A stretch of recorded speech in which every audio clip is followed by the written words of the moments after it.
The smell of his cologne still lingered in the air 3 weeks after the funeral, clinging to every surface of David's home office like a ghost refusing to leave.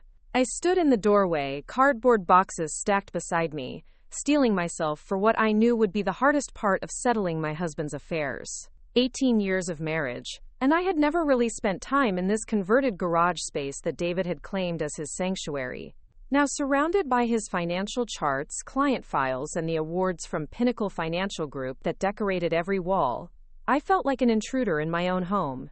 Before we jump back in, tell us where you're tuning in from, and if this story touches you, make sure you're subscribed, because tomorrow, I've saved something extra special for you. The morning sun streamed through the single window, illuminating dust particles that danced in the air, like tiny memories I couldn't quite catch. I picked up a framed photo from his desk, one I'd never seen before, showing David shaking hands with an elderly man in front of what looked like a luxury yacht.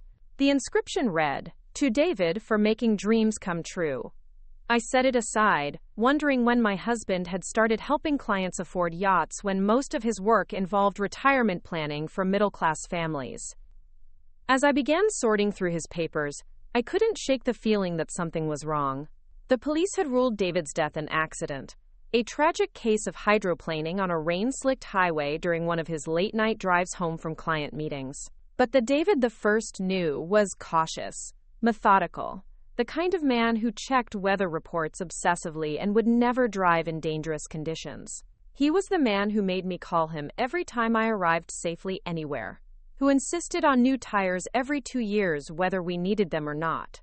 The funeral had been overwhelming, with hundreds of people from the community coming to pay their respects. Client after client approached me with stories of how David had secured their retirement, helped them through financial crises, been a trusted advisor during their most vulnerable moments. Robert Chen, his business partner, had delivered a eulogy that painted David as a financial guardian angel, someone who put clients' needs above his own profits.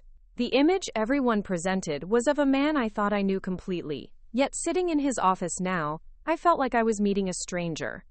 I had met David Martinez 20 years ago at a community college where I was finishing my teaching degree, and he was taking night classes in business administration. He was different from the other guys I'd dated, quieter but intensely focused, with plans that extended far beyond the next weekend party. When he talked about his future in financial services, his eyes lit up with genuine passion for helping people secure their golden years. He spoke about his own grandparents, who had lost their savings to a dishonest financial advisor, and how he wanted to be the kind of person families could trust with their life savings. Our courtship was steady and comfortable, built on shared values about family, hard work, and integrity.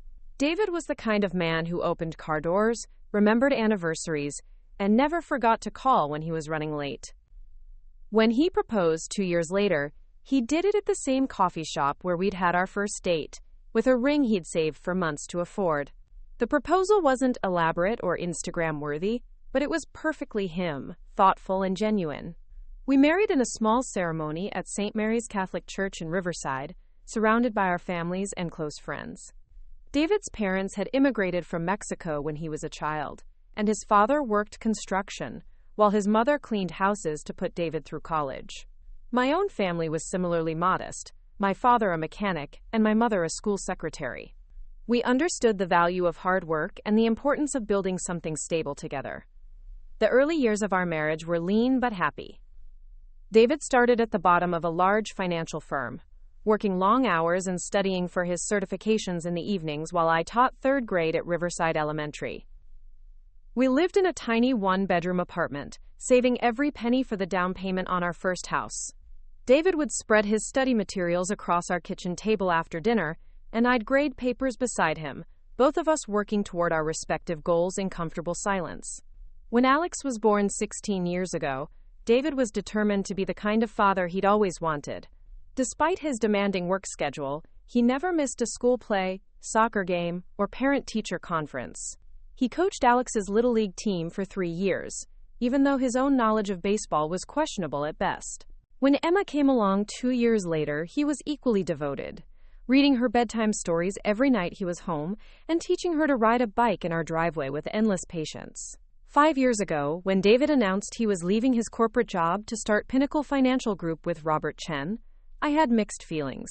The steady paycheck and benefits from his previous position provided security, especially with 2 growing children and a mortgage.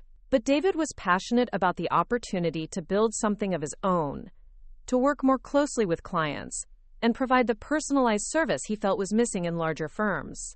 Robert Chen had been David's mentor at the previous company, a man in his 50s with an impeccable reputation and connections throughout the Riverside business community. When Robert proposed the partnership, David spent weeks analyzing the business plan, projecting potential income, and discussing the risks with me over late-night kitchen table conversations. His excitement was infectious, and eventually I found myself believing in his vision as much as he did.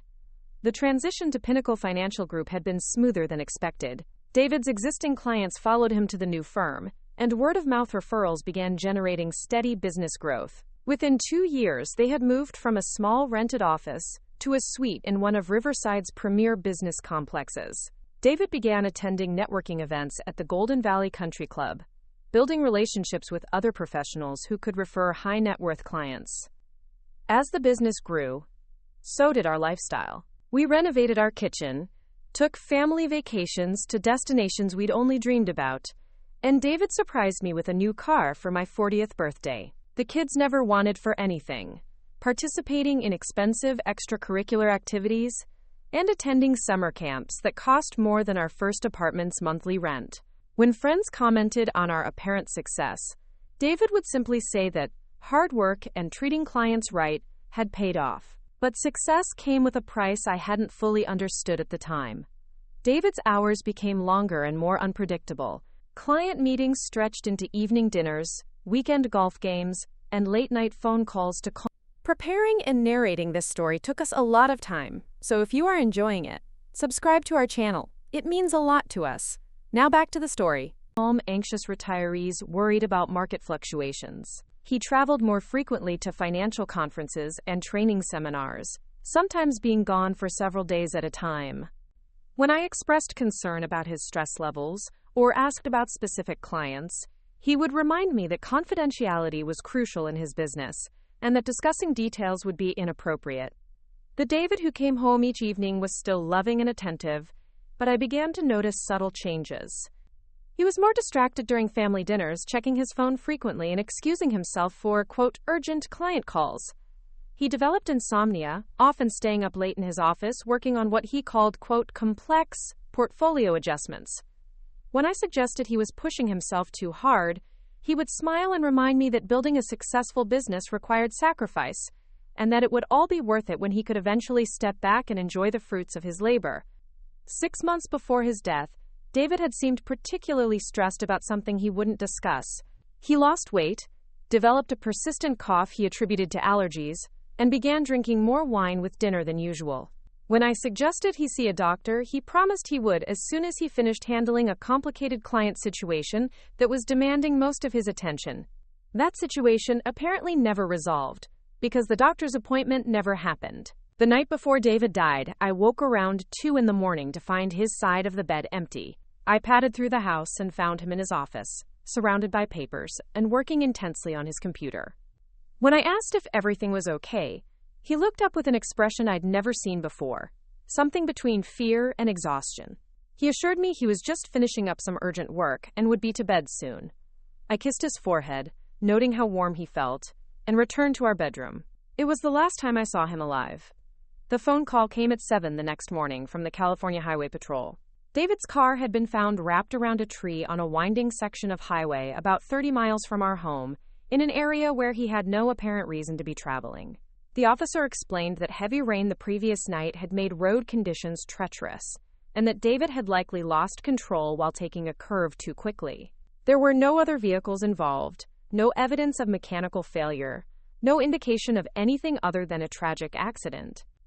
The funeral arrangements became a blur of decisions I wasn't prepared to make. Robert Chen handled most of the business-related notifications, contacting clients and managing the transition of David's responsibilities. He was a pillar of support during those first overwhelming days, helping with everything from selecting a casket to organizing the reception after the service. When I thanked him for his kindness, he simply said that David would have done the same for him, and that Pinnacle Financial Group was more than a business partnership. It was family. The weeks following the funeral passed in a haze of sympathy cards, casseroles from neighbors, and the overwhelming administrative burden of death. There were insurance claims to file, accounts to transfer, and countless phone calls to institutions that needed death certificates and legal documentation. Robert assured me that the business side of things was being handled, and that David's share of Pinnacle Financial Group would provide ongoing income for the children and me. But as the initial shock began to wear off, practical realities set in. I needed to understand David's financial affairs completely, not just for my own peace of mind, but to ensure our children's future security. This meant going through every document in his office, every file in his desk, every piece of correspondence that might shed light on our actual financial situation. Standing in that office 3 weeks after losing my husband, I felt the weight of responsibility settling on my shoulders like a heavy blanket. Alex and Emma were counting on me to navigate this transition and keep their lives as stable as possible. They were already dealing with the trauma of losing their father. They didn't need the additional stress of financial uncertainty or dramatic lifestyle changes. I picked up the first box and began methodically sorting through David's desk drawers. The top drawer contained the usual assortment of pens, paper clips, and business cards from various conferences and networking events. The second drawer held files for current clients, organized alphabetically with meticulous notes about their investment goals and risk tolerance. Everything appeared normal and professional, exactly what I would expect from David's organized approach to business. The bottom drawer was locked, which struck me as odd since David had never locked anything in his home office before. I searched through his keys, finding one that fit, and opened it to reveal more client files, but these were different somehow. The folders were newer, and the names weren't familiar from the client list I'd seen during family conversations. Margaret Henley, Frank Williams, Dorothy Chen. Names I'd never heard David mention, despite his habit of sharing amusing or heartwarming stories about his clients during dinner conversations. I opened Margaret Henley's file and found documentation for investments I didn't understand. Complex derivatives, high-risk funds, international accounts with institutions I'd never heard of. The amounts involved were staggering, hundreds of thousands of dollars that seemed inconsistent with what David had told me about his typical clients' portfolios. Margaret's file showed an initial investment of $40,000 that had somehow grown to over $300,000 on paper, returns that seemed impossible in legitimate markets. As I continued through the locked drawer files, a pattern emerged that made my stomach clench with growing unease. Every client showed similar impossible returns, and every client appeared to be elderly, with addresses in expensive retirement communities and country club memberships that suggested significant wealth. These weren't the middle-class families saving for retirement that David typically described helping. These were people with serious money, and according to these files, David was making them even wealthier through investment strategies that defied everything I understood about financial markets. My hands began to shake as I reached the last file in the drawer, one labeled simply Emergency Contacts, that contained phone numbers and addresses for all these mysterious clients. Next to each name was a notation I couldn't decipher, combinations of letters and numbers that looked like some kind of code. Below the contact information was a handwritten note in David's familiar script that made my blood run cold. Total exposure, 2.8 million. Timeline critical. R knows contingency. I sat back in David's chair, my mind racing to process what I was seeing. These files suggested a side of David's business I had never known existed, one involving amounts of money far beyond anything he had ever discussed with me. The notation about exposure and contingency sounded ominous, like the language of someone in trouble rather than someone celebrating successful investments. And the reference to R could only mean Robert Chen, David's trusted partner and the man who had been so helpful during the funeral arrangements. The smell of David's cologne seemed stronger now, almost oppressive in the small office space. I stood up abruptly, needing air and distance from these discoveries that were reshaping everything I thought I knew about my husband's work. Outside, I could hear the normal sounds of our neighborhood: children playing, lawnmowers running, life continuing as if the world hadn't just shifted beneath my feet. I walked to the kitchen and made coffee with trembling hands, trying to process what I had found. David had always been private about specific client details, but I had attributed that to professional discretion rather than deliberate secrecy. The locked drawer suggested something else entirely, something he had actively hidden from me. The question was why, and what these mysterious clients and impossible returns actually represented. As I sat at our kitchen table, the same table where David and I had made so many plans and shared so many dreams, I realized I was facing a choice. I could return those files to the locked drawer, pretend I had never seen them, and trust that Robert Chen would handle whatever business complications existed. I could focus on grieving my husband and rebuilding our lives without digging deeper into affairs I didn't understand. Or I could keep digging, despite the growing certainty that what I found might destroy the image of David I had carried for 18 years of marriage. The man I had loved and trusted completely might have been someone else entirely, someone whose death might not have been the tragic accident everyone believed it to be. The coffee grew cold in my hands as I sat frozen between these possibilities, knowing that whatever I decided in this moment would determine not just what I learned about David, but who I became in the aftermath of his death. The woman who had always trusted completely was about to discover whether that trust had been misplaced, and whether the life we had built together had been constructed on foundations that couldn't withstand scrutiny. But as I thought about Alex and Emma, about their future and the financial security that David's work was supposed to provide, I knew I couldn't simply ignore what I had found. Whatever the truth was, whatever David had been involved in, I needed to understand it completely before it affected our children's lives. The loving wife and mother who had always deferred to David's expertise was about to become an investigator into her own husband's secret life, whether she was prepared for what she might discover or not. The next morning brought an unexpected visitor that would shatter what remained of my carefully maintained composure. I was still in my bathrobe, having spent most of the night staring at those mysterious client files spread across the kitchen table, when the doorbell rang at 8:30 sharp. Through the peephole, I saw Sarah Williams, the life insurance agent who had been handling David's policy claim. Her usually cheerful demeanor seemed strained, and she clutched a manila envelope against her chest like armor. "Lisa, I'm so sorry to bother you this early," Sarah said when I opened the door, her voice carrying an unusual tremor. "But there's been a development with David's life insurance claim that we need to discuss immediately." I invited her into the living room, noting how her eyes darted around nervously, avoiding direct contact with mine. Sarah had been David's insurance agent for over a decade, handling both our life insurance policies and the comprehensive coverage for Pinnacle Financial Group. She had attended David's funeral, offering condolences and assuring me that the claim process would be straightforward given David's excellent health and the accidental nature of his death. "I received a call yesterday from the insurance company's fraud investigation unit," Sarah began, her hands shaking slightly as she opened the envelope. "They've placed a temporary hold on David's life insurance payout, pending a formal investigation into the circumstances surrounding his death." The words hit me like a physical blow. Fraud investigation. The phrase echoed in my mind as I tried to process what she was telling me. David's death had been ruled accidental by the police. There had been no indication of foul play, no suggestion that anything other than tragic circumstances had caused the crash. "I don't understand," I managed to say, though my voice sounded foreign to my own ears. "The police said it was an accident. Why would the insurance company think otherwise?" Sarah's expression grew even more uncomfortable as she pulled documents from the envelope.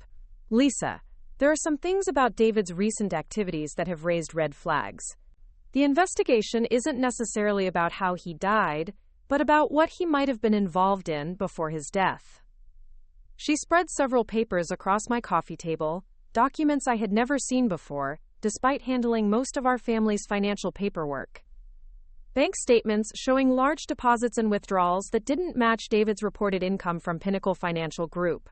Investment account statements for funds I didn't know existed. Most disturbing of all, applications for additional life insurance policies that David had apparently filed just 3 months before his death, increasing his coverage by over $1 million.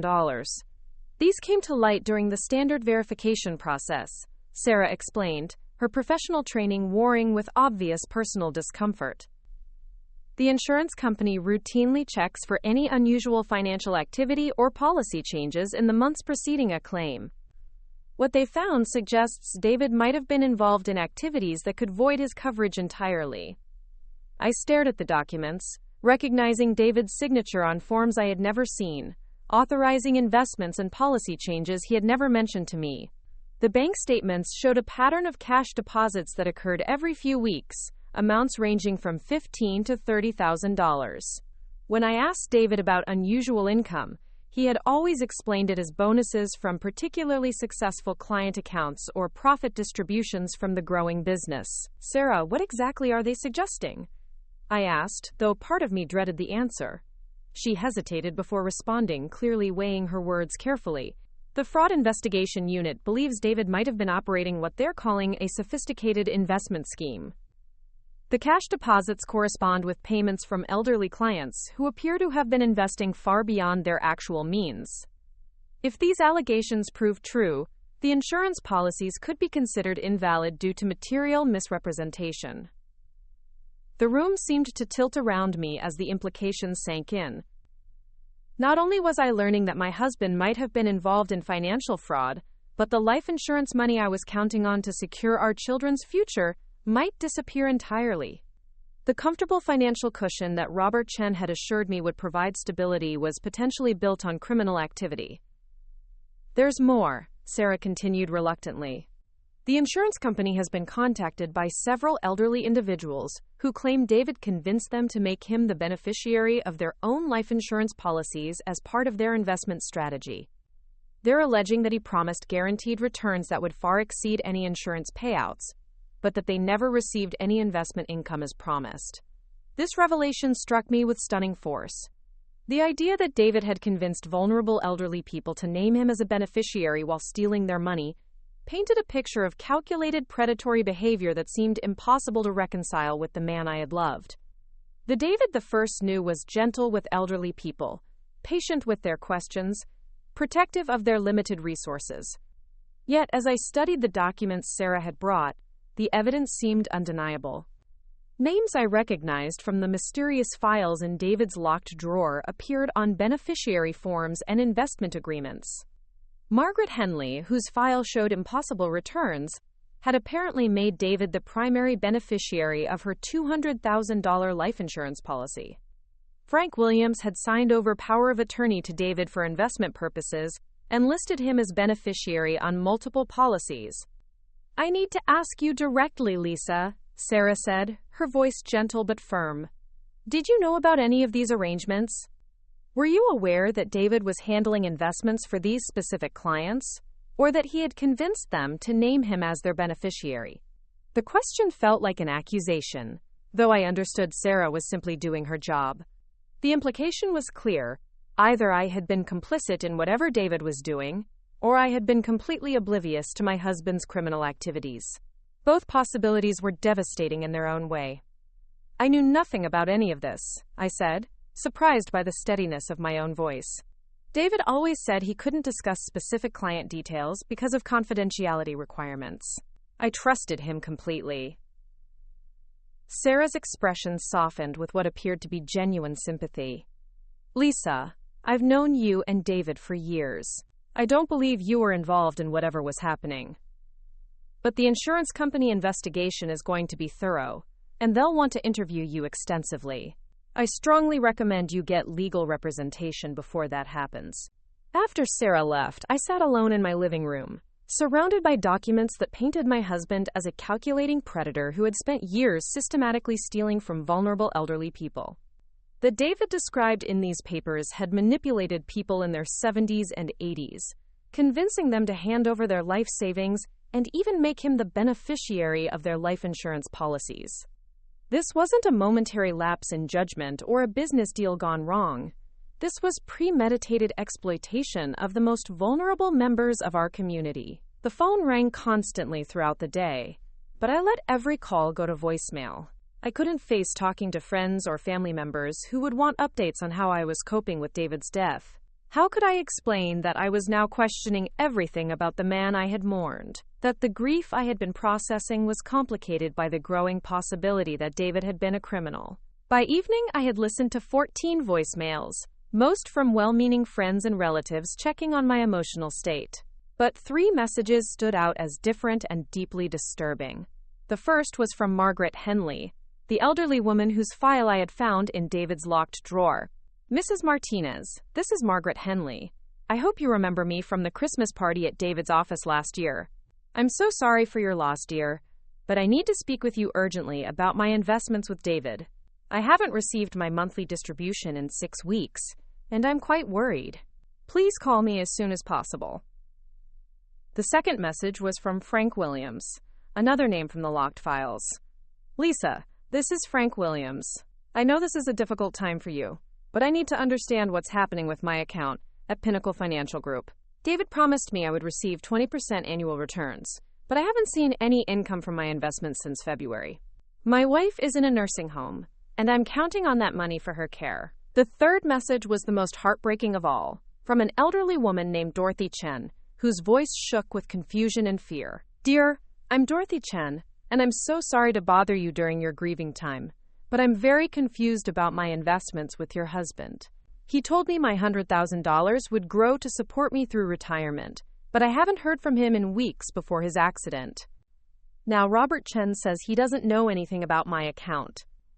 I'm 83 years old, and that was all the money I had in the world. As I listened to these messages, the full scope of what David had apparently done began to crystallize. These weren't wealthy investors playing with discretionary income. These were elderly people who had trusted David with their life savings, their only source of financial security in their final years. The amounts they mentioned, combined with what I had seen in his files, suggested David had been collecting money from dozens of vulnerable seniors while providing them with fraudulent statements showing fictional returns.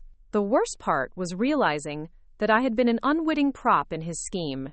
I remembered that Christmas party Margaret Henley had mentioned, where David had introduced me to several elderly clients as his loving wife and devoted mother. He had encouraged me to share stories about our children's activities and our family values, creating an image of stability and trustworthiness that helped convince these people to entrust him with their savings. I had smiled and chatted with Margaret, Dorothy, and others, never realizing that my presence was being used to legitimize what was apparently a sophisticated fraud operation. David had weaponized our marriage, our family's reputation, and my own genuine warmth to help him steal from some of the most vulnerable members of our community. The realization left me physically ill. I spent most of the evening in the bathroom, alternating between nausea and uncontrollable shaking, as the magnitude of David's betrayal sank in. Not only had he lied to me about the nature of his business, but he had made me an inadvertent accomplice in his crimes against elderly people who reminded me of my own grandparents. As I finally returned to bed near midnight, one thought dominated my racing mind.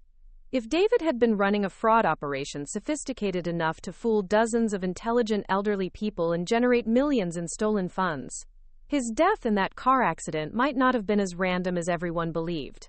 People who steal millions of dollars from vulnerable seniors often have enemies, and those enemies sometimes take justice into their own hands. The police investigation had been cursory, focused on weather conditions and driver error rather than any possibility of foul play. But now, knowing what I was beginning to suspect about David's business activities, I wondered if there were details about his death that warranted a closer look. Had someone discovered what David was doing and decided to stop him permanently? Was his late-night drive to that remote highway actually a meeting that went wrong? Sleep was impossible as these questions circled through my mind. Every time I closed my eyes, I saw the faces of those elderly clients from the Christmas party, remembering how they had trusted me, how they had spoken warmly about David's help with their financial planning. They had been so grateful to have found someone who understood their needs and treated them with respect. Instead, they had found a predator who exploited their trust and stole their security. Part 3.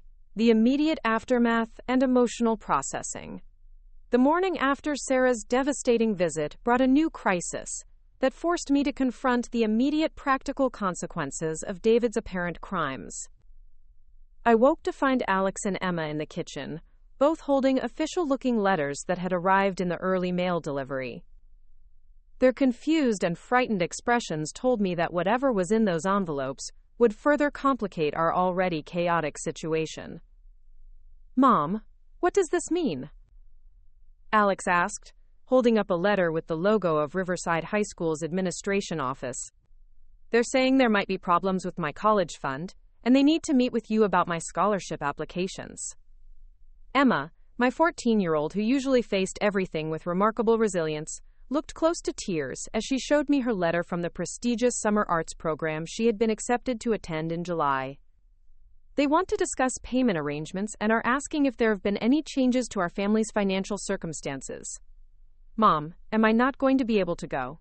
These letters represented a reality I hadn't fully considered in the 24 hours since learning about David's insurance investigation. If the fraud allegations were true, every aspect of our financial life could be subject to legal scrutiny.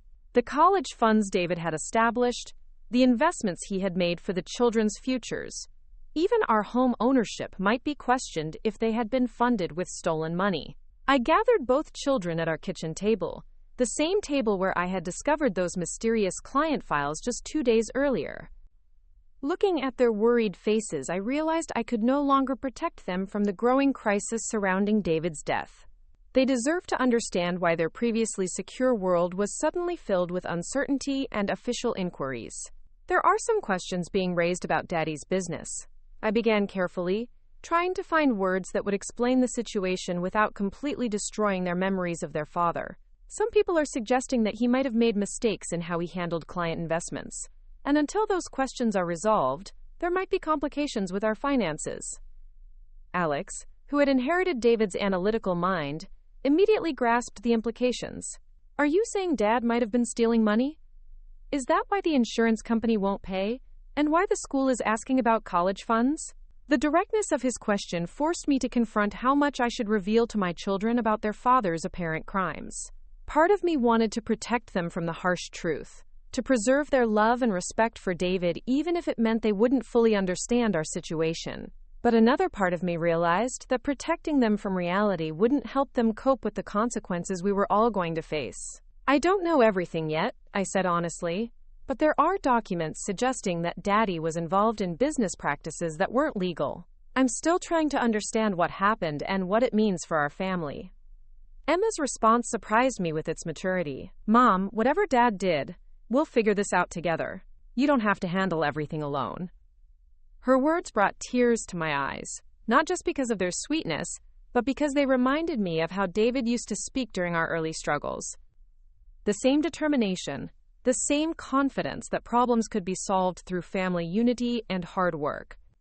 It was heartbreaking to realize that the values David had taught our children might now be the tools they needed to overcome the consequences of his betrayal of those same values. The rest of the morning was consumed with phone calls to school administrators, program coordinators, and financial institutions. Each conversation revealed new complications as word of the insurance investigation spread through our community's interconnected networks. The college preparatory program Alex attended had received calls from other parents asking questions about our family situation. Emma's summer arts program had been contacted by someone claiming we might not be able to pay the tuition fees. Most disturbing was a call from our mortgage company asking me to verify our income and requesting updated financial statements. When I asked why this was necessary, the representative explained that they had been contacted by investigators looking into potential fraud associated with David's business. If our mortgage payments had been funded by stolen money, the bank wanted to understand their legal position. By noon, I realized I needed professional help to navigate the legal and financial maze that was rapidly enveloping our family. I called Michael Foster, the attorney who had helped us with our wills and some real estate transactions over the years.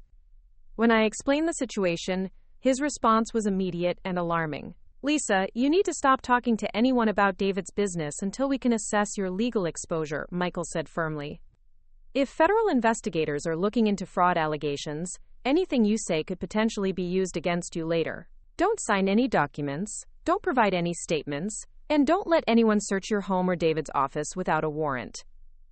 The word warrant sent a chill through me. I hadn't considered that our home might be searched, that investigators might seize David's files, computers, and personal belongings as evidence. The idea of strangers going through our private spaces, examining our family photos, and personal correspondence for signs of criminal activity felt like a violation that extended David's betrayal into every corner of our lives. Michael arranged to meet me that afternoon at his office, advising me to bring any documents related to David's business that I had found.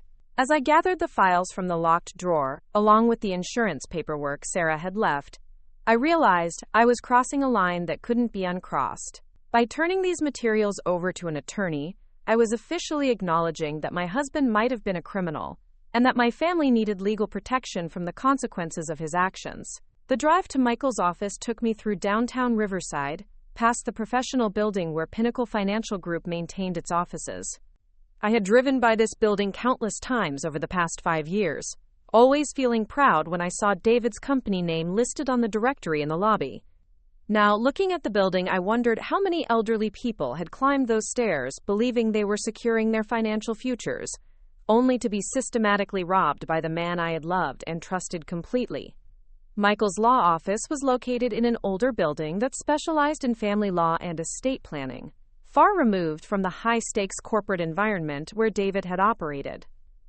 Sitting in the modest conference room, surrounded by law books and family photos, I felt the contrast between the legitimate professional world and whatever shadowy realm David had apparently inhabited.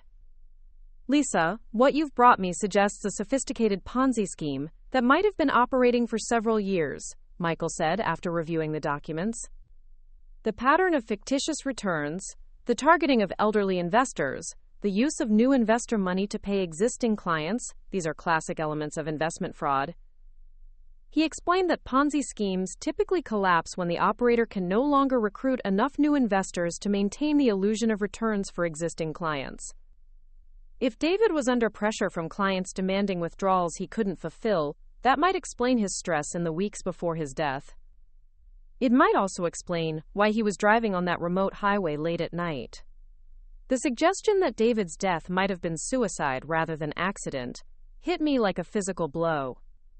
I had considered the possibility that someone else might have caused the crash, but I hadn't thought about David deliberately driving into that tree to escape the consequences of his crimes. "I don't believe David would have killed himself," I said, though even as I spoke the words, I realized how little I apparently knew about my husband's state of mind. He loved Alex and Emma too much to abandon them. Michael's expression was gentle but realistic. "Lisa, people facing fraud charges, especially those involving elderly victims, often receive significant prison sentences. David might have believed that life insurance money would provide better security for his family than his presence as a convicted felon." The possibility that David had calculated his death as a financial benefit to his family was perhaps the most devastating revelation yet. It suggested not only that he had been stealing from vulnerable people, but that he had been planning his exit strategy, weighing the value of his life against the insurance payout he could provide through his death. As I left Michael's office with instructions to compile every financial document related to our family's accounts, I felt completely disconnected from the life I had been living just a week earlier. The woman who had been focused on planning summer activities for her children and organizing a Memorial Day barbecue had been replaced by someone trying to understand the criminal activities of her deceased husband, while protecting her family from legal and financial ruin. The drive home took me past the Golden Valley Country Club, where David had spent so many evenings networking and building relationships with potential clients. I wondered how many of those conversations had been recruitment efforts for his fraud scheme, how many retired couples had been charmed by David's knowledge and apparent success into trusting him with their life savings. When I arrived home, I found a voicemail from Robert Chen asking me to call him urgently. His voice sounded strained, lacking the warm support he had offered during the funeral arrangements. When I returned his call, his first words confirmed my growing suspicion that David's business partner was not the ally I had believed him to be. "Lisa, we need to talk immediately about some complications with David's client accounts," Robert said without his usual pleasantries. "There are questions being raised about missing funds, and I need to understand what David might have told you about certain investment strategies." The careful phrasing of his request told me that Robert was protecting himself, rather than trying to help me understand the situation. He wasn't asking out of concern for the clients who had lost money or for my family's welfare. He was trying to determine whether David had implicated him in the fraud scheme, and whether I possessed evidence that could threaten his own position. Robert, I'm working with an attorney to understand what happened, I said, following Michael's advice to avoid providing information until I better understood the legal landscape. Once I know more about the situation, we can certainly discuss whatever needs to be addressed. His response revealed the anxiety underlying his composed professional demeanor. Lisa, time is critical here. Federal investigators are asking questions about Pinnacle Financial Group's operations, and how we respond in the next few days could determine whether the business survives this crisis. I need to know what documents David kept at home, and whether he discussed any irregular account management with you. The urgency in Robert's voice suggested he was more worried about protecting himself than helping resolve the situation for David's victims. After ending the call, I realized that the man who had seemed like such a supportive presence during the funeral was likely just as concerned about his own exposure as he was about maintaining any loyalty to David's memory or concern for our family's welfare. That evening, as I helped Alex and Emma with homework and tried to maintain some semblance of normal family routine, I found myself studying their faces for signs of David's features and personality traits. Alex had inherited David's analytical approach to problems, while Emma shared his artistic sensibility and attention to detail. These qualities had seemed like gifts when I believed David was an ethical professional. Now I wondered whether those same traits had enabled his criminal activities. As I tucked Emma into bed, she asked the question I had been dreading. Mom, are people going to think we're bad because of what Dad did? The innocence of her concern broke my heart. At 14, she was old enough to understand that her father's actions could affect how others perceived our entire family, but young enough to believe that reputation and social standing could be permanently damaged by association with criminal behavior. Emma, what your father did was wrong, but that doesn't make us bad people, I said, stroking her hair. We're gonna have to work harder to show people who we really are, but we'll get through this together. Her next question revealed a wisdom beyond her years. Mom, do you think Dad knew how much he would hurt all those old people, or did he tell himself it wasn't really stealing? I had been asking myself the same question since discovering those client files. Had David gradually compromised his ethics through small steps that seemed justifiable at the time? Or had he deliberately set out to defraud vulnerable seniors? Understanding his mindset felt important not just for processing my own grief and anger, but for helping our children make sense of how someone they loved could have caused so much harm. I don't know, sweetheart, I admitted, but I think people sometimes make choices that seem small at first, and then those choices get bigger and bigger until they're doing things they never thought they would do. As I turned off Emma's light and closed her door, I realized that my own choices were becoming more consequential each day. I could continue trying to protect David's memory and minimize my family's exposure to his crimes, or I could actively work to understand what had happened and help his victims recover whatever money might still exist in his accounts. The comfortable middle ground of remaining ignorant and uninvolved was no longer available. The insurance investigation, the client complaints, and the federal inquiry meant that I would be forced to choose sides in a battle between protecting my family's interests and seeking justice for the elderly people David had victimized. Standing in my hallway looking at family photos that showed 18 years of what I had believed was a happy marriage built on shared values, I realized that the next phase of this crisis would require me to become someone I had never been before. An investigator into my own husband's crimes and an advocate for the people he had betrayed. Part 4. The shocking discovery. 3 days after my meeting with Michael Foster, I made a discovery that transformed my understanding of David's crimes from theoretical possibility to devastating reality. While sorting through financial documents in preparation for our attorney consultations, I found a key I had initially overlooked, hidden in a small compartment of David's desk that I had missed during my first search through his office. The key was different from the others on David's ring, smaller and more intricate, with a number engraved that matched nothing in our home or car. As I examined it more closely, I noticed it bore the logo of California Community Bank, an institution where David had never mentioned having accounts. When I called the bank's customer service line, I learned that the key belonged to a safety deposit box registered under David's name alone. Michael accompanied me to the bank the following morning, bringing documentation establishing my authority as David's widow to access his assets. The bank manager, a professional woman named Linda Harrison, led us through the vault to box 247, a large container that required both David's key and the bank's master key to open. As Linda turned the locks and slid the metal box from its position, I braced myself for whatever David had considered important enough to hide from his own family. What we found exceeded my worst fears about the scope of David's criminal activities. The box contained over $40,000 in cash, organized in neat bundles with rubber bands and labeled by date of deposit. Some bundles included handwritten notes in David's familiar script with cryptic references to client names and amounts. MH, March distribution minus $3,500. FW, April bonus minus $2,200. DC, emergency withdrawal minus $5,000. But the cash was only the beginning. The box also contained detailed records that David had apparently maintained parallel to his official business files. Spiral notebooks filled with handwritten entries tracking actual client deposits versus the fictitious returns he had reported to them. Client information, including social security numbers, bank account details, and family contact information that suggested David had been researching his victims' backgrounds and financial vulnerabilities. Most disturbing were the photographs. David had apparently taken pictures at client meetings, social events, and even some clients' homes, creating a visual database of the elderly people he was victimizing.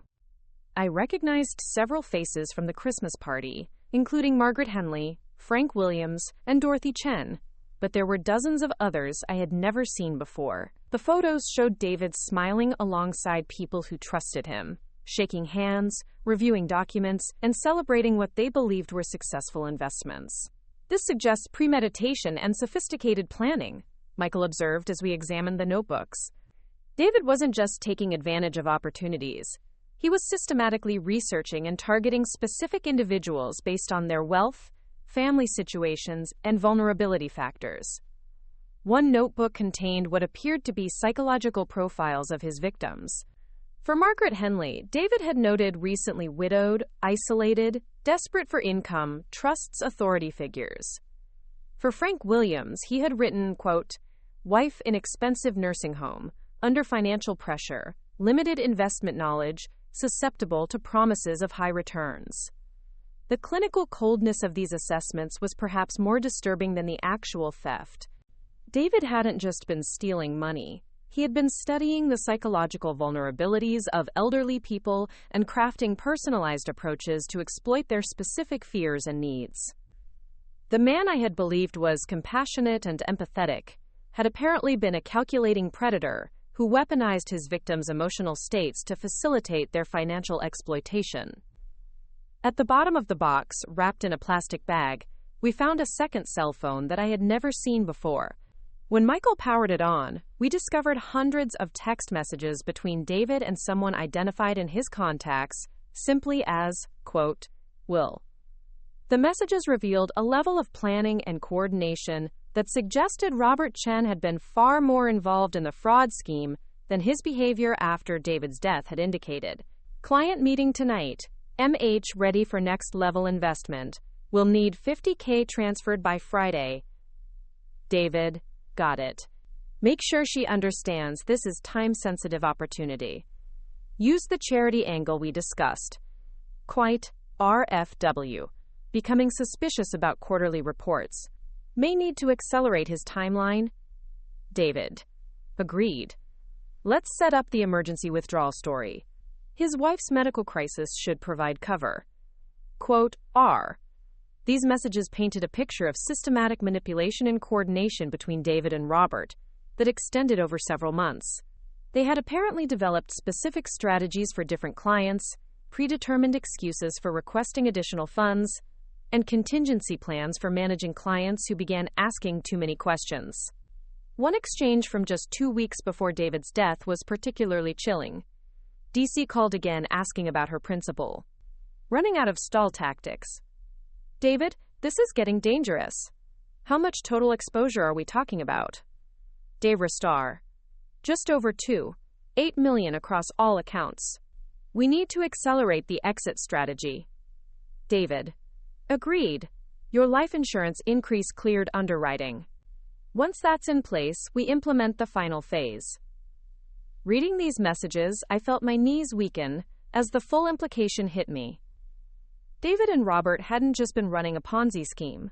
They had been planning what appeared to be David's death as the ultimate exit strategy.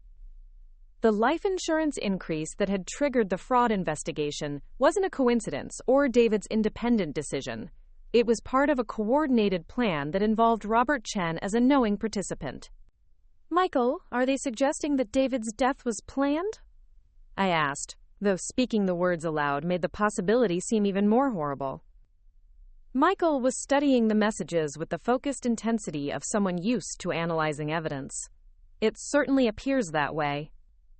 The reference to an exit strategy following the life insurance increase, combined with David's death occurring within days of these conversations, suggests this might have been an elaborate insurance fraud scheme on top of the investment fraud.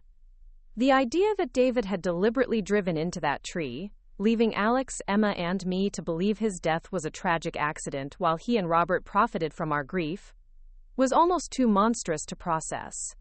But the evidence was increasingly pointing toward that conclusion. David hadn't been the loving husband who died tragically while trying to provide for his family. He had been a criminal who chose death over accountability, calculating that his life insurance payout would be worth more than his continued existence. We photographed every document and message in the safety deposit box, creating a comprehensive record of David's criminal activities and his apparent collaboration with Robert Chen. As we prepared to leave the bank, Linda Harrison mentioned something that added another layer of complexity to the situation.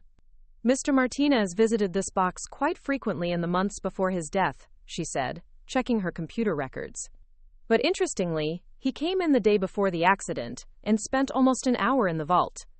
That's unusual, as most people just deposit or withdraw items quickly. This information suggested that David might have been preparing for his death by organizing the evidence in the safety deposit box.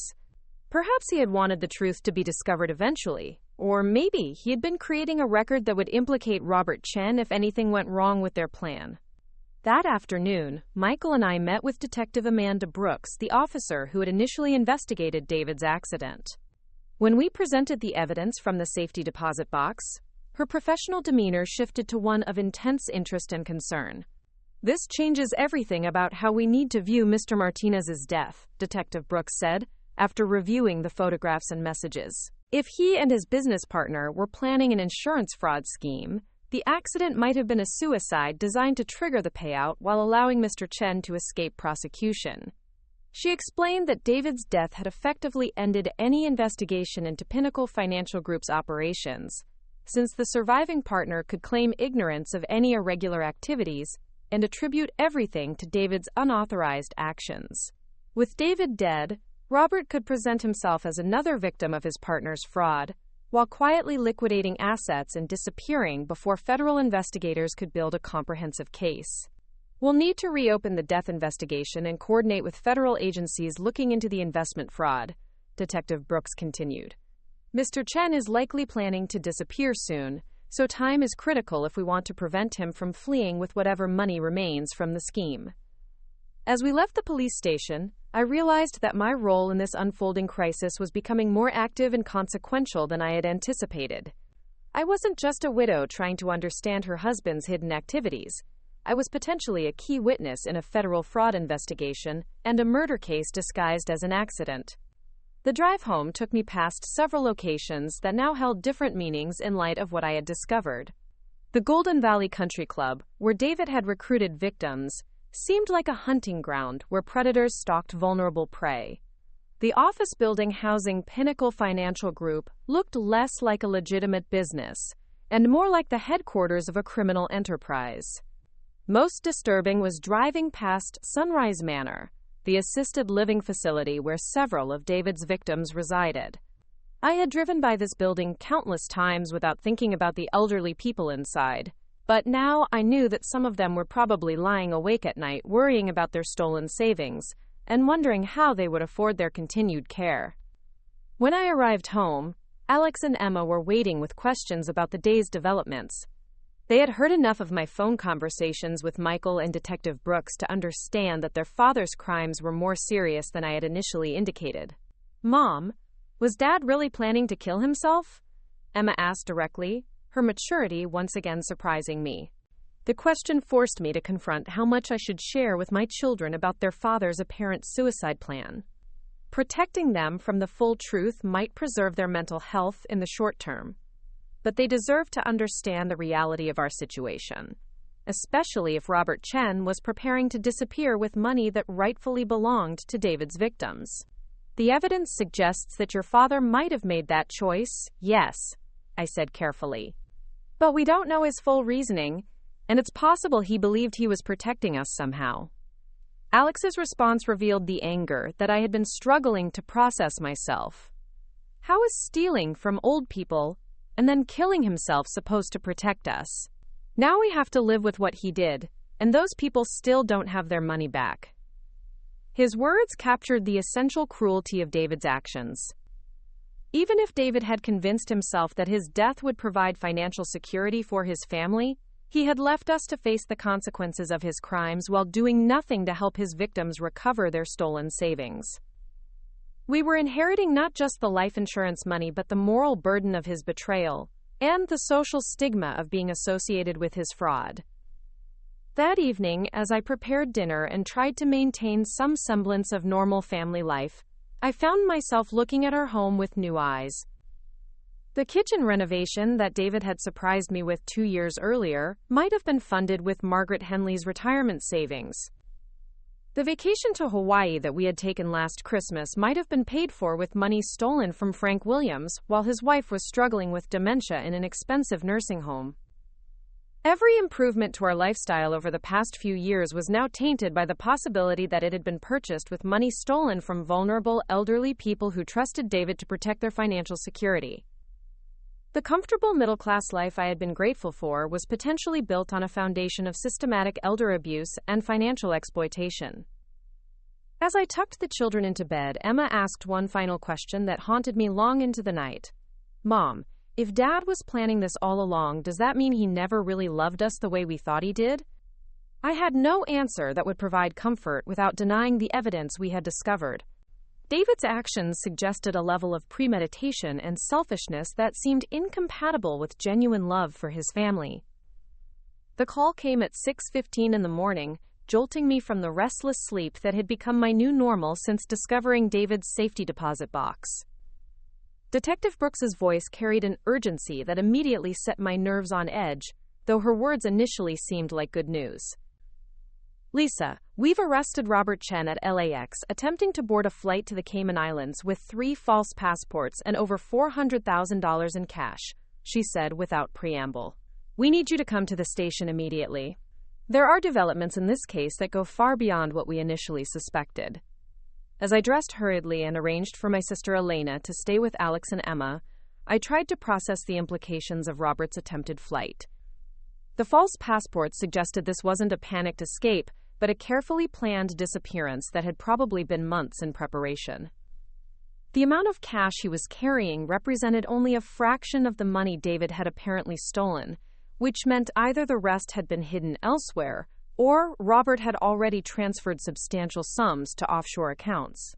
The police station was bustling with unusual activity for such an early hour. Detective Brooks led me to a conference room where federal agents from the FBI's Financial Crimes Unit had established what appeared to be a command center, with computers, phones, and file boxes covering every available surface. The lead agent, a woman named Special Agent Patricia Martinez, who shared my last name purely by coincidence, greeted me with professional courtesy but obvious intensity. "Mrs. Martinez, Mr. Chen's arrest has provided us with information that suggests your husband's fraud operation was significantly larger and more sophisticated than we initially understood," Agent Martinez began, gesturing toward a whiteboard covered with names, photos, and connecting lines that resembled a conspiracy theory diagram.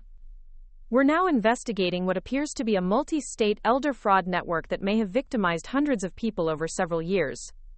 The whiteboard showed David's photo at the center, connected by red lines to dozens of other photographs I didn't recognize. Some were elderly people who I assumed were victims.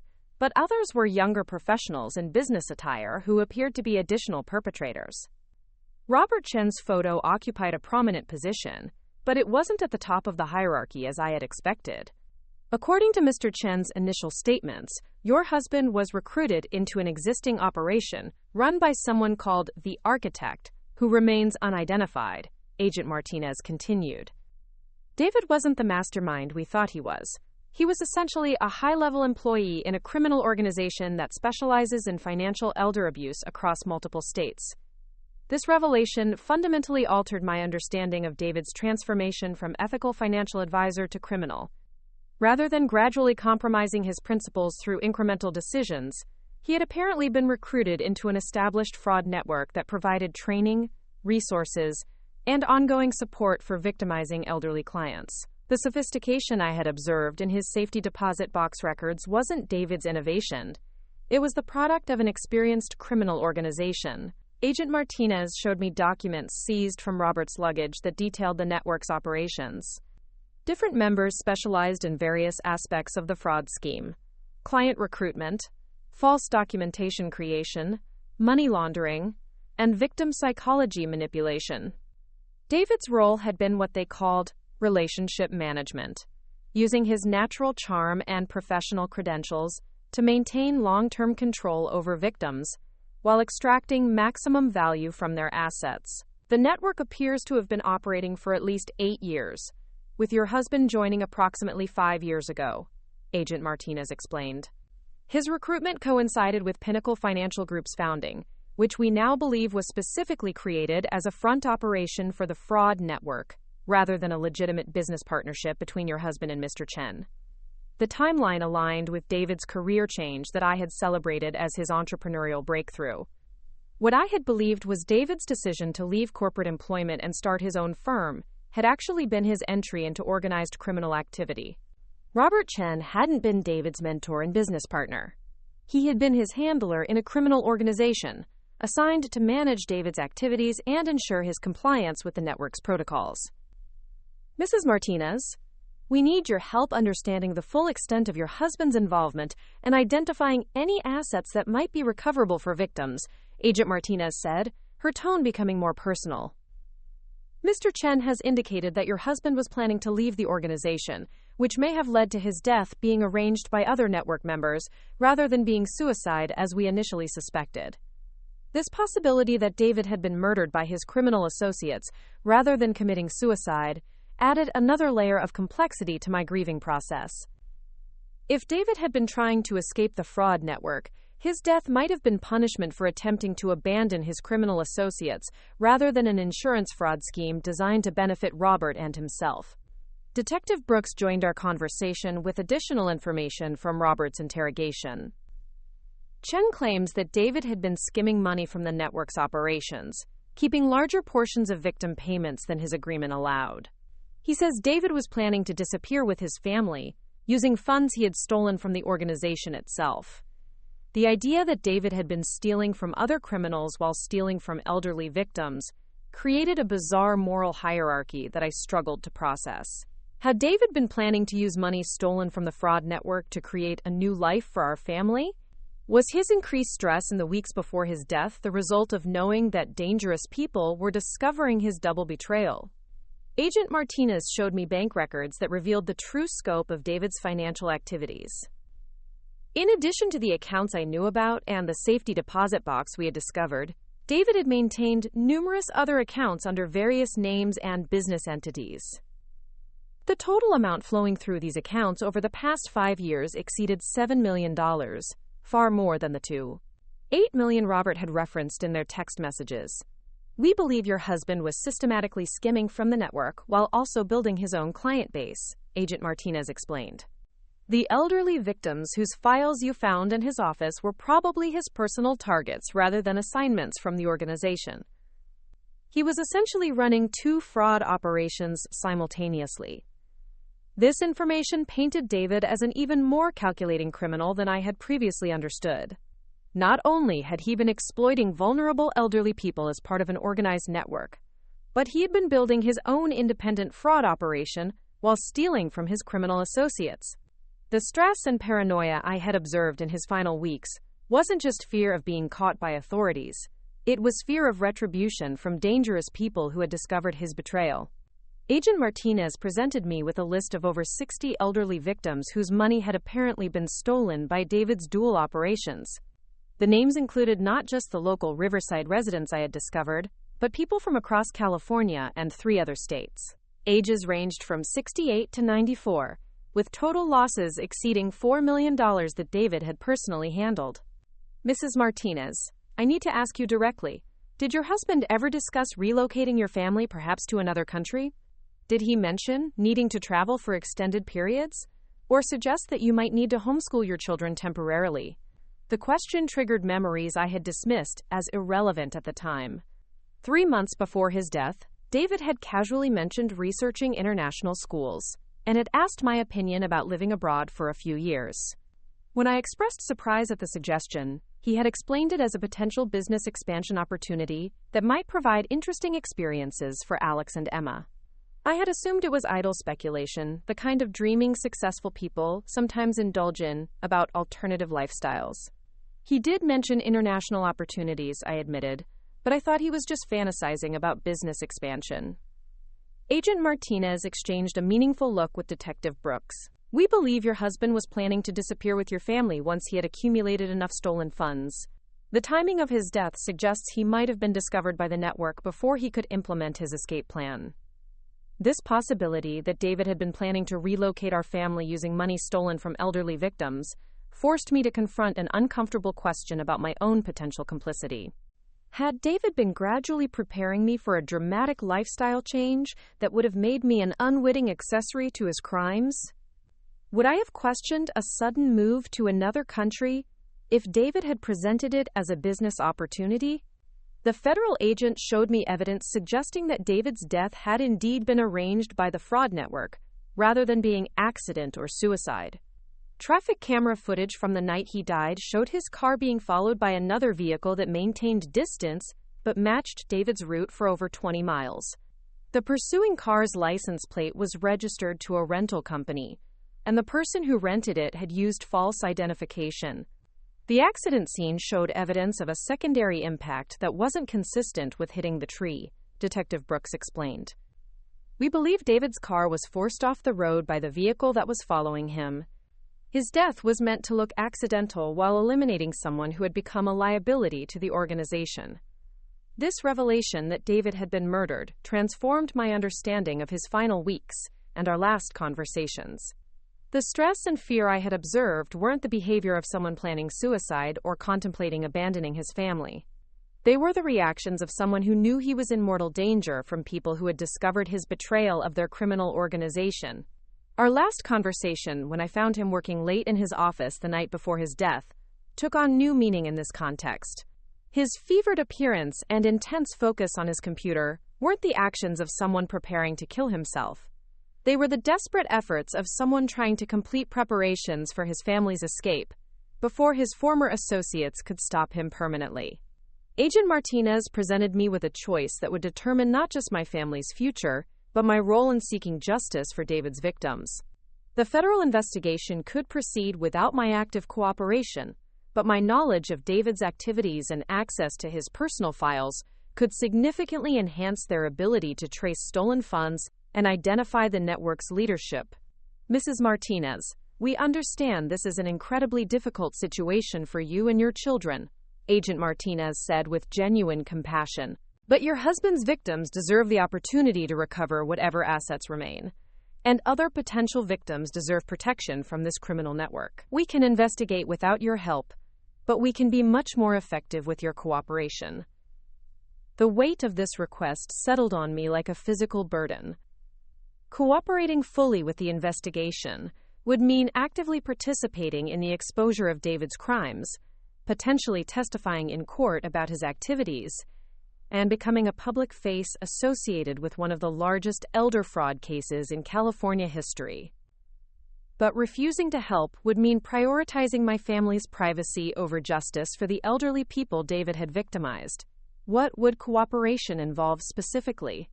I asked, needing to understand the full scope of what they were requesting. Agent Martinez outlined a comprehensive partnership that would require me to provide access to David's computers, files, and personal belongings, assist in identifying victims and tracing financial transactions, and potentially serve as a key witness in multiple criminal trials. The process could take years to complete and would likely result in extensive media coverage and public scrutiny of our family's life.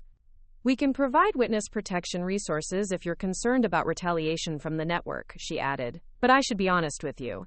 This investigation will fundamentally change your family's life regardless of your level of cooperation. The scope of the crimes and the number of victims involved means this case will receive significant public attention.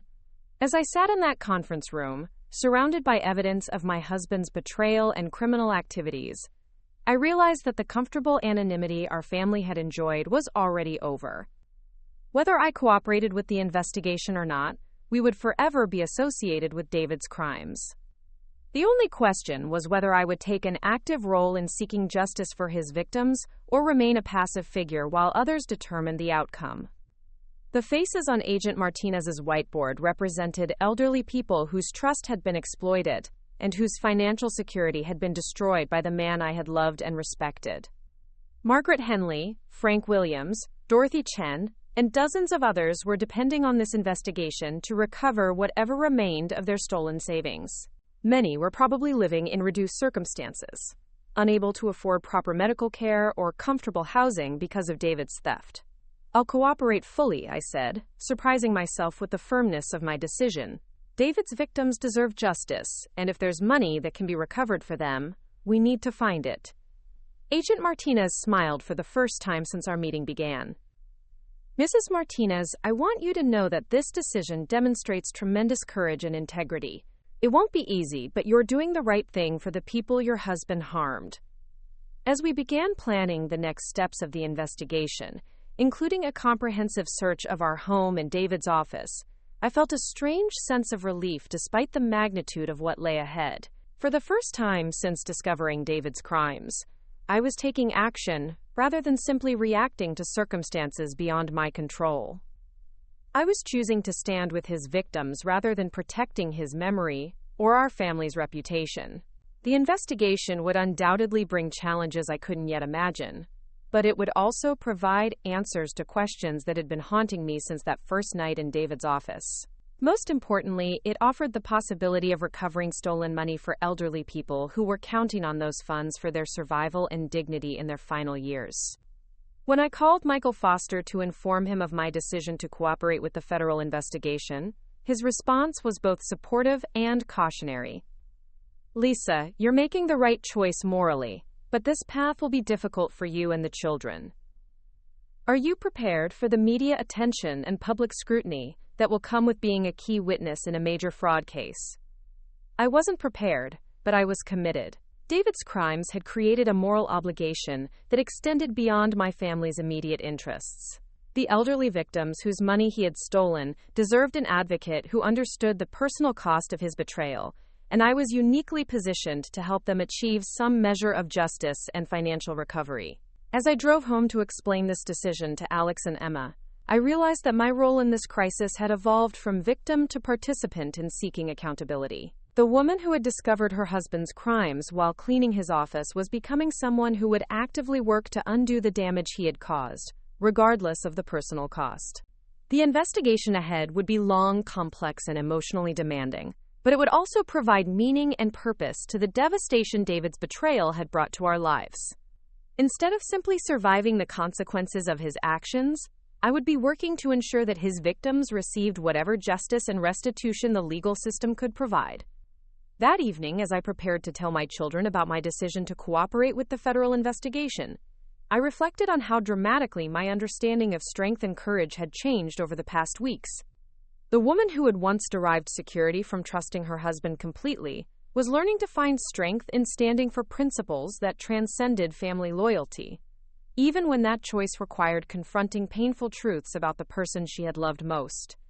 The road ahead would test every assumption I had made about marriage, trust, and moral responsibility, but it would also provide the opportunity to help elderly victims recover from David's betrayal while protecting future potential victims from similar crimes. For the first time since David's death, I felt that I was moving towards something meaningful, rather than simply running from devastating revelations. The next phase of this journey would require me to become someone I had never imagined being: a federal witness, a victim advocate, and a public figure associated with seeking justice for financial elder abuse. But as I looked at photos of David's victims and considered their vulnerability and need for assistance, I knew that this was the only path that aligned with the values I wanted to model for Alex and Emma, regardless of the personal cost it would demand. 18 months after that morning, when I first discovered David's hidden files, I stood in the federal courthouse in downtown Los Angeles, watching as the final defendant in the elder fraud network received his sentence. The courtroom was packed with elderly victims, their families, federal agents, and journalists, who had followed what the media dubbed the Golden Years conspiracy throughout its lengthy prosecution. Judge Patricia Hernandez delivered the sentences with the gravity befitting crimes that had devastated hundreds of lives. Marcus Webb, the man known as the Architect, who had orchestrated the entire network, received 25 years in federal prison. Robert Chen, whose cooperation had helped expose the full scope of the operation, received 8 years as part of his plea agreement. 12 other defendants received sentences ranging from 3 to 15 years, depending on their roles in the conspiracy. As the judge read each sentence, I glanced around the courtroom at faces that had become familiar over months of depositions, hearings, and trial proceedings. Margaret Henley, now 85, sat in the front row with her daughter, who had driven down from Sacramento to attend every court session. Frank Williams occupied his usual seat in the third row, his wife having passed away 6 months earlier while the legal proceedings were still ongoing. Dorothy Chen had become something of a grandmother figure to the other victims, organizing support meetings and maintaining a phone tree to keep everyone informed about case developments. The recovery of stolen funds had exceeded everyone's initial expectations. Through asset forfeiture, international cooperation with Caribbean banking authorities, and the seizure of luxury properties purchased with victim money, federal investigators had recovered over $4.2 million of the estimated $6.8 million stolen by the network. While many victims would never recover their full losses, the substantial recovery meant that most would regain enough to restore some measure of financial security. My own family's situation had stabilized in ways I couldn't have imagined during those first terrifying weeks after David's death. The life insurance company had eventually paid David's policy after determining that his death was murder rather than suicide, though the money came with the moral complexity of knowing it existed because criminals had killed my husband for betraying them. We had donated a significant portion to a victim assistance fund established to help elderly fraud victims, keeping only enough to ensure Alex and Emma's college educations were secure. Alex, now 17 and preparing for his senior year of high school, had channeled his anger about his father's crimes into advocacy work with senior citizens. He volunteered at local nursing homes, teaching elderly residents about financial scams and helping them recognize warning signs of potential fraud. His college application essays focused on his commitment to protecting vulnerable populations, and he had been accepted to several universities with strong social work programs. Emma, 15 and entering her sophomore year, had found her own way of processing her father's betrayal through art therapy and creative writing. Her poetry had been published in several national magazines that featured work by teenagers dealing with family trauma. She had also become involved with a support group for children whose parents had committed serious crimes, finding strength in connecting with others who understood the unique challenges of loving someone while condemning their actions. The federal investigation had ultimately exposed a criminal network that operated across 7 states and had victimized over 400 elderly people over nearly a decade. The sophisticated operation had used legitimate-appearing financial firms, forged regulatory credentials, and carefully researched victim profiles to steal an estimated total of $12 million. David's operation within the larger network had been responsible for approximately 1/3 of the total losses. My role as a cooperating witness had required testifying in multiple trials, providing detailed accounts of David's activities, and helping prosecutors establish timelines and connections between various defendants. The experience had been emotionally exhausting, but ultimately transformative. Standing in federal courtrooms and speaking truth about David's crimes had helped me process my own complex feelings about loving someone who had caused tremendous harm to vulnerable people. The media attention had been intense, but generally fair. Rather than focusing on sensational aspects of the case, most coverage had emphasized the sophisticated nature of elder fraud and the importance of protecting vulnerable populations from financial predators. I had given several interviews to financial publications and elder advocacy organizations, sharing insights about warning signs family members should watch for and regulatory changes needed to prevent similar schemes. The professional opportunities that emerged from my advocacy work had surprised everyone, including myself. 3 major banks had hired me as a consultant to develop training programs for employees who work with elderly clients. The Federal Trade Commission had asked me to participate in a task force focused on elder fraud prevention. Most meaningfully, I had been offered a position with the National Center on Elder Abuse, developing educational resources for families and caregivers. Robert Chen's cooperation with federal investigators had revealed details about the network's operations that might never have been discovered otherwise. His plea agreement required him to provide complete information about money laundering methods, victim recruitment strategies, and the identities of network members in other states. The intelligence he provided had led to additional prosecutions and the recovery of millions more in stolen assets. The revelation that David had been murdered rather than having committed suicide had brought unexpected closure to questions that had haunted me since his death. While I would never know exactly what David had been thinking in his final weeks, the evidence suggested he had been trying to find a way out of the criminal network while protecting our family from the consequences of his involvement.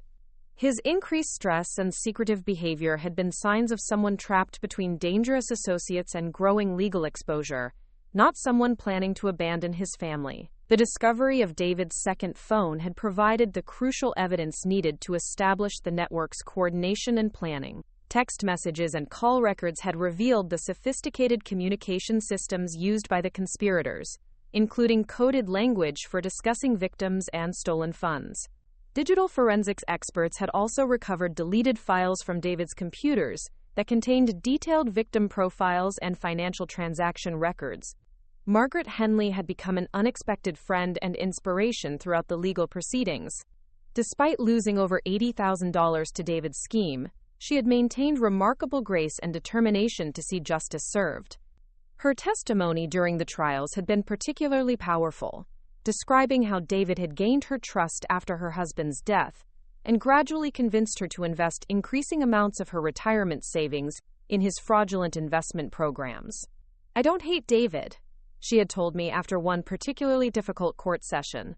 "I'm angry about what he did, but I understand that people sometimes make terrible choices that hurt others. What matters now is making sure this doesn't happen to other families." Her forgiveness and focus on prevention rather than revenge had helped me develop a more nuanced understanding of justice and accountability. While David's crimes were inexcusable, the goal of the legal proceedings wasn't just punishment, but protection of future potential victims and recovery of stolen assets for those who had already been harmed. Frank Williams had struggled more with forgiveness, particularly given his wife's death during the legal proceedings. He blamed David's theft for forcing them to reduce his wife's care at the nursing home during her final months, though medical professionals had assured him that her decline wasn't related to any changes in her treatment. His anger was understandable and justified, and I had learned to accept that not all victims would or should forgive David's actions. The civil litigation that followed the criminal trials had resulted in additional recoveries for victims through insurance claims and asset seizures.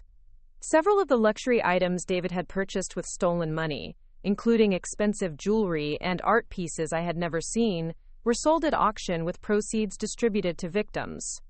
Even our family home was evaluated for potential inclusion in victim recovery, though ultimately it was determined that our mortgage payments had come from David's legitimate salary rather than stolen funds. The emotional journey of processing David's betrayal while seeking justice for his victims had required extensive therapy and support from family, friends, and victim advocacy groups. The complexity of grieving someone while condemning their actions had challenged every assumption I had about love, loyalty, and moral responsibility. Learning to separate my love for David as a husband and father from my condemnation of his crimes as a predator had taken months of professional counseling and peer support. Alex and Emma had each processed their father's crimes differently, but both had ultimately found ways to honor their positive memories of David while acknowledging the harm he had caused to others. Alex focused on practical prevention work, using his father's crimes as motivation to protect other families from similar betrayal. Emma's approach was more artistic and emotional, processing her complex feelings through creative expression that helped other young people dealing with family trauma. The financial recovery program established for David's victims had distributed over $3 million during the 18 months following his death. While no amount of money could fully compensate for the emotional trauma and broken trust caused by his crimes, the financial assistance had helped many elderly victims regain some measure of security and independence. Several victims had been able to remain in their homes rather than moving to less expensive accommodations, and others had been able to afford medical care they had been forced to defer after losing their savings. The regulatory changes prompted by the investigation had strengthened oversight of small investment firms and enhanced reporting requirements for unusual financial transactions involving elderly clients. Several states had passed legislation inspired by David's case, creating new criminal penalties for financial elder abuse and establishing mandatory training for financial professionals who work with senior citizens. Standing in that courthouse on the final day of sentencing, I reflected on how dramatically my understanding of justice, responsibility, and family loyalty had evolved since that morning, when I first discovered David's hidden files. The woman who had initially wanted to protect David's memory and minimize our family's exposure to his crimes had become someone who actively advocated for his victims while helping prevent similar crimes against other vulnerable people. The transformation hadn't been comfortable or easy, but it had been necessary for both my own healing and the broader goal of justice for David's victims. By choosing to cooperate with federal investigators rather than protecting our family's privacy, I had helped ensure that elderly people who trusted David with their life savings received substantial financial recovery, and that the criminal network responsible for systematizing elder abuse was completely dismantled. As court adjourned for the final time, Margaret Henley approached me with tears in her eyes. "Lisa, I want you to know how much your courage has meant to all of us," she said, taking my hands in hers. "You could have stayed silent and protected your family's reputation, but instead, you chose to stand with us. That means more than you'll ever know."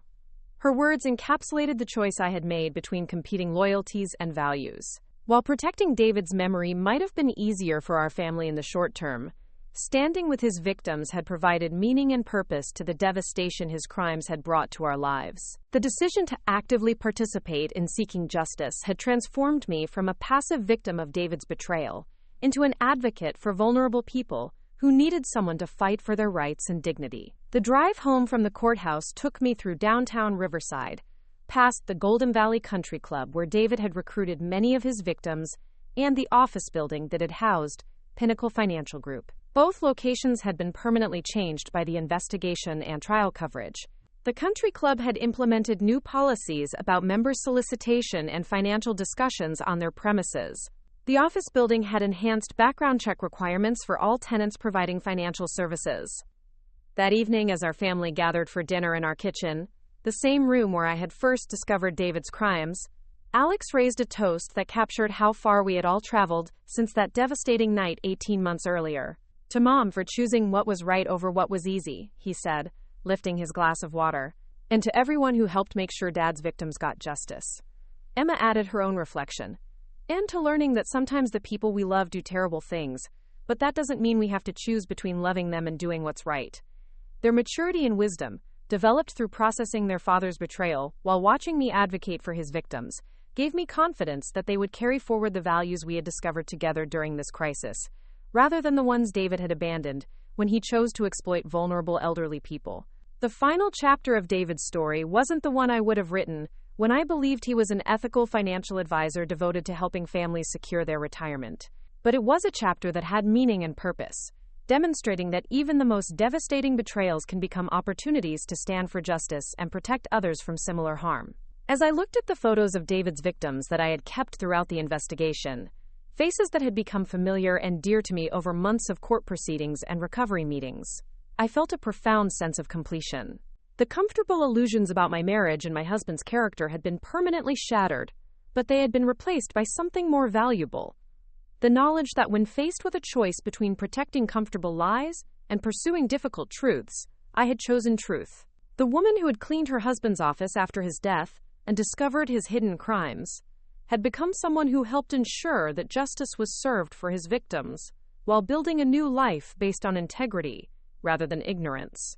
The journey had been painful and transformative, but it had led to outcomes that honored the values I wanted to pass on to my children, while helping vulnerable people recover from the devastation David's crimes had brought to their lives. 2 years after discovering David's crimes, I sat in my new office at the National Center on Elder Abuse, reviewing a report about a suspected fraud case in Oregon that bore striking similarities to the network David had been part of. The irony wasn't lost on me that my husband's betrayal had led to a career dedicated to protecting the very population he had victimized. The expertise I had gained through investigating his crimes and supporting his victims had become the foundation for work that felt both meaningful and necessary. The Oregon case involved a financial advisor who had been systematically stealing from retirement community residents, using charm and false credentials to gain access to life savings accumulated over decades of careful planning. The methods were nearly identical to David's approach, confirming that the techniques used by criminal networks continue to spread even after major prosecutions. My job was to analyze these patterns and develop intervention strategies that could prevent similar schemes from succeeding. The phone call that interrupted my case review came from an unexpected source. Jennifer Thompson, David's former assistant at Pinnacle Financial Group, was calling to inform me that she had discovered additional evidence while cleaning out storage units that had belonged to the defunct company. Her voice carried the same nervous energy I remembered from our first meeting during the federal investigation. "Lisa, I found boxes of documents that Robert Chen apparently overlooked when he was trying to destroy evidence," Jennifer said. "There are client files, financial records, and what looks like training materials for recruiting new victims. The FBI agents I contacted said you should see these before they're entered into evidence for potential additional prosecutions." The possibility that David's case might lead to further investigations filled me with mixed emotions. Part of me wanted closure, an end to the constant reminders of his crimes and their impact on our family. But another part of me recognized that additional evidence might help protect more elderly people from similar exploitation and potentially lead to the recovery of additional stolen funds. I arranged to meet Jennifer at the storage facility that afternoon, bringing along Agent Martinez, who had remained involved in ongoing investigations related to the elder fraud network. The storage unit contained 12 boxes of meticulously organized documents that painted an even more comprehensive picture of the network's operations than what had been revealed during the original trials. Among the most disturbing discoveries were training manuals that provided step-by-step instructions for identifying and exploiting elderly victims. The materials included psychological profiles of different types of seniors, scripts for initial contact conversations, and detailed guidance on gradually increasing investment amounts without triggering suspicion. One manual was titled Building Trust Through Family Integration and contained specific advice on involving spouses and adult children in the fraud process to enhance credibility. Reading these materials, I realized that David's introduction of me to his clients at social events hadn't been casual networking, but calculated manipulation designed to increase victim confidence in his legitimacy. My presence at company parties and client dinners had been part of a sophisticated psychological operation intended to exploit elderly people's trust in family-oriented professionals. The training materials also revealed the existence of what the network called emotional leverage points, detailed profiles of each victim's fears, family relationships, and psychological vulnerabilities. David's file on Margaret Henley noted her loneliness after her husband's death and her desire to leave money to grandchildren who rarely visited. His profile of Frank Williams documented his wife's expensive medical needs and his guilt about not being able to afford better care. Agent Martinez studied the materials with the focused intensity I had come to associate with her work on complex fraud cases. This level of psychological manipulation suggests the network was even more sophisticated than we realized during the original investigation, she said. These training materials could be evidence in prosecutions of network members we haven't identified yet. The discovery of additional network members led to a new phase of federal investigation that would extend the case for another year. 3 financial advisors in Arizona, Nevada, and Oregon were ultimately indicted based on evidence found in the storage unit. The psychological manipulation techniques documented in the training materials became the basis for enhanced federal sentencing guidelines for elder fraud cases involving systematic emotional exploitation. The personal cost of remaining involved in ongoing investigations was significant for our family. Alex, now in his freshman year at UC Davis studying social work, had to testify via video conference about his memories of client interactions at family events. Emma, a junior in high school, faced renewed media attention when additional arrests were announced. Both children handled the continued scrutiny with remarkable maturity, but I could see the toll it took on their ability to move forward from their father's crimes.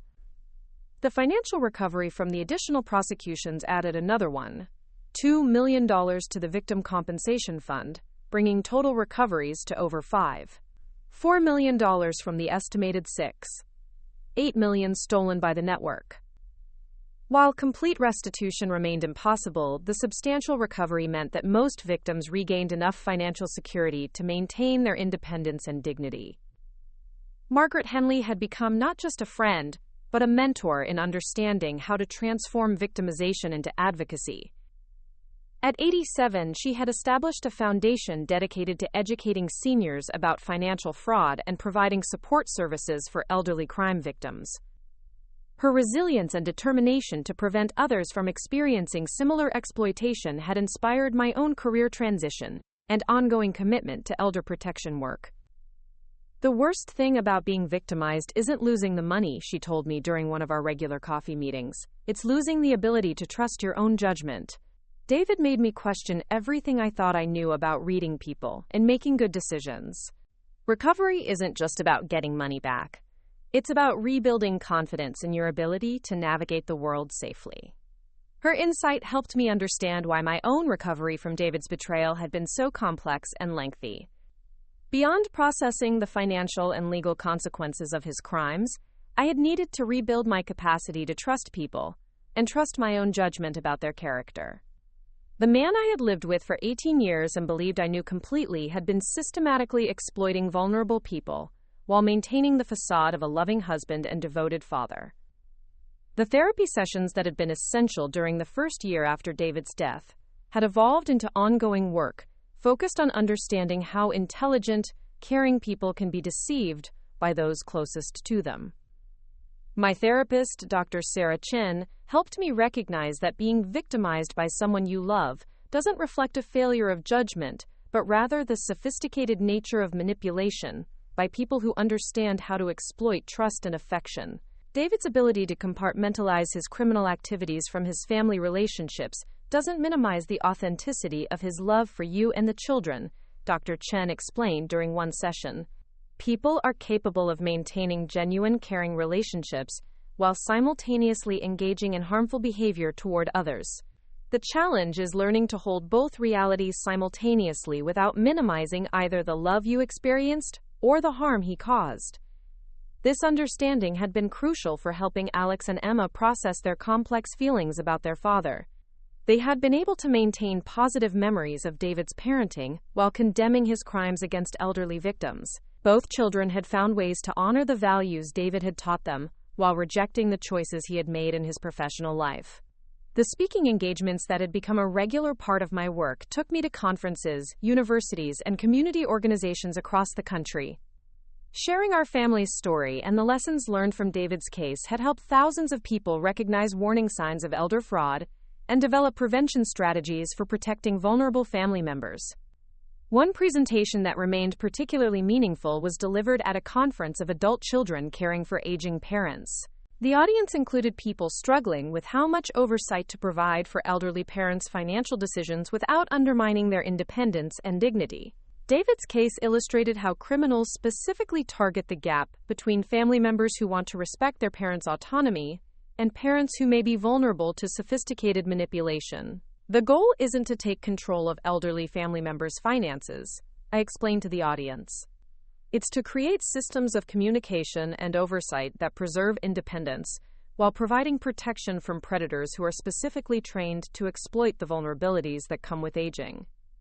The prevention strategies developed through my work at the National Center on Elder Abuse had been adopted by financial institutions, regulatory agencies, and elder care organizations nationwide. The protocols included mandatory waiting periods for large investment decisions by elderly clients, enhanced background checks for financial professionals working with seniors, and improved training for bank employees to recognize signs of financial exploitation. The media attention surrounding David's case had also led to documentary and book projects that helped educate broader audiences about the sophistication of modern elder fraud networks. While participating in these projects required revisiting painful memories and exposing our family's private struggles, the educational value for potential victims and their families made the personal cost worthwhile.